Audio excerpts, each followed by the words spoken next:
네, 임원이란 그 회사의 정점에 있는 사람들입니다. 원피스로 따지면 3대장 이런 사람들이라고 할 수 있겠는데, 해당 기업, 해당 산업에서 2에서 30년간의 근무 경력이 있고요.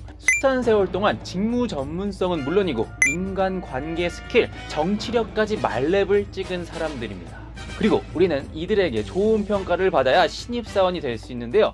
그렇다고 한다면 임원들 마음에 들어야겠죠? 어떻게 하면 좋을까요?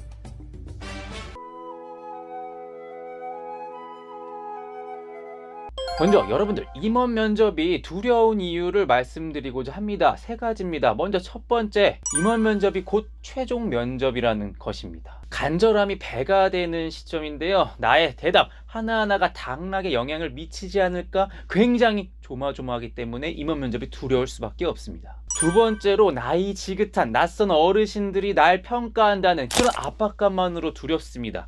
지하철에 임원분이 옆에 앉아있다고 한번 생각을 해보십시오. 그냥 지하철 옆에 앉은 아저씨, 그 이상 이하도 아닙니다. 그런데 면접장에서 임원분들을 마주치면요, 아우라가 느껴집니다. 패기를 두르고 있어요. 내 자소서를 이렇게 보다가 안경을 이렇게 치켜 올리면서 마치 레일리처럼 날 응시할 때 제 정신도 아득해져 버리죠.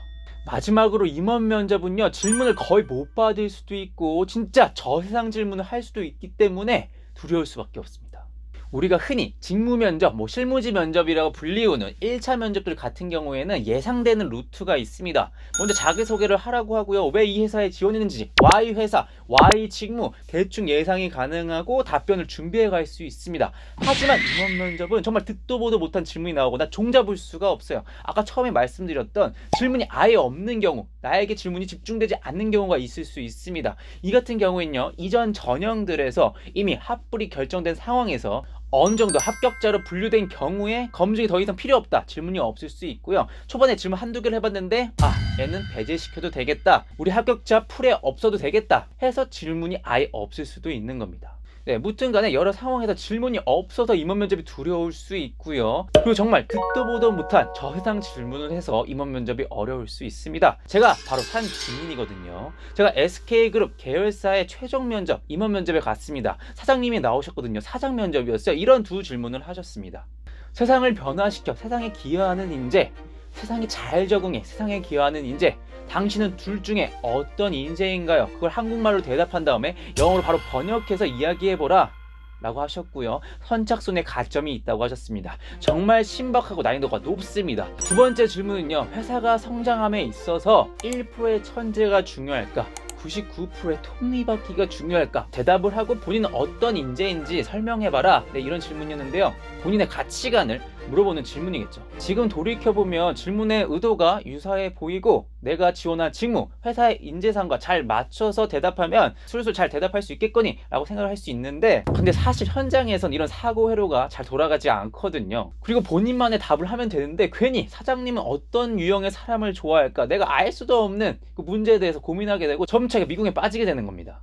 따라서 이렇게 3가지 이유, 우리의 절박함, 간절함, 그리고 말렙 어르신들의 평가, 압박감, 세 번째, 종잡을 수 없음의 이유로 우리는 임원 면접을 어려워하는 건데요. 그렇다고 한다면 우리가 어떤 대응 방안을 찾아서 연습해가서 이 임원 면접을 잘 뚫을 수 있을까요?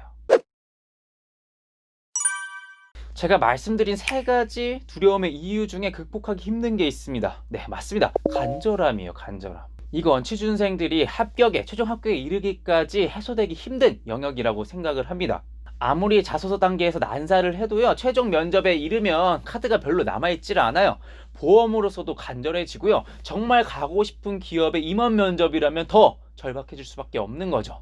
한편 어르신들의 매서운 눈초리, 통찰력, 그런 압박감 이런 것들은요, 전 극복이 어느 정도 가능하다고 봅니다. 경험을 통해서요. 임원 면접을 많이 보다 보면요, 이 임원이 저 임원 같고 둘러져 있던 패기, 아우라마저도 조금 희미해 보이기 시작을 합니다.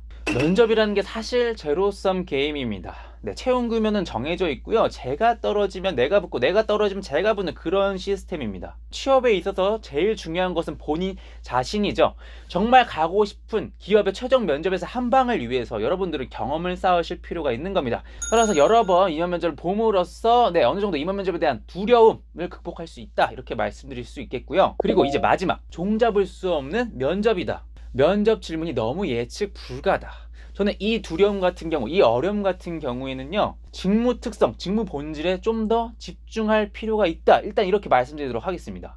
SK 제가 최종 볼 때요, 제가 국내 영업으로 지원을 했었거든요. 근데 사실 영업 직군이라고 하는 것이 뭐 세상을 변화시킨다던가 1%의 천재형만이 유효한 인재라던가 저는 이렇게 생각을 하지 않습니다. 오히려 맞물려가는 톱니바퀴에 가깝다라고 생각을 하는데요. 이 톱니바퀴가 정말 무의미하다 이것이 아니라 정말 하나가 빠지면 전체가 무너지는 톱니바퀴라고 생각을 합니다.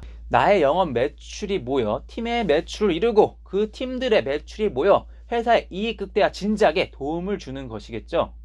따라서 저는 앞서 말씀드린 그 당황스러웠던 두 가지 질문에 있어서 직무 특성에 기반해서 대답을 해야 됐을 것이라 생각을 합니다. 내가 지원한 직무는 이러한 성향을 갖고 있는 사람이 잘 해낼 수 있는 직무다. 그리고 내가 적합한 지원자다. 라고까지 말할 수 있으면 정말 무난하고 그럴듯하겠죠. 물론 세상을 변화시키는 인재, 1%의 천재형 뭐 이렇게 대답을 할 수도 있고요. 그렇게 해서 합격을 하신 분들도 있을 겁니다. 사실 어떻게 보면 가치관을 물어보는 거였지 직무 적합성을 물어보는 질문은 아니었을 거니까요. 그럼에도 불구하고요, 내가 생각해보지 않았던 정립되지 않은 가치관에 관한 질문이라면 직무 적합성이 더욱 중요해지고 있는 최근 채용 흐름에서 직무 특성에 기반한 그런 대답을 해주는 것이 더욱 안정빵일 것이고 모두를 공감하게 할 만한 대답이라고 생각을 합니다. 따라서 오늘은 임원 면접이 두려운 이유 그리고 이를 잘 대응하는 방법에 대해서 말씀을 드렸는데요. 사실 면가물합니다. 임원 면접만큼 정말 면가물인 면접도 없습니다. 그럼에도 불구하고 우리가 실전에서 최소한의 좋은 기분 좋은 긴장만 할 수 있게끔 할 수 있는 노력은 최대한 하고 갔으면 좋겠다는 바람입니다. 한창 임원 면접 시즌이라고 생각을 합니다. 이를 잘 참고하셔서 면접 잘 보고 계시는 여러분들 되셨으면 좋겠습니다. 영상이 도움이 되셨다면 이것들 부탁드리겠습니다.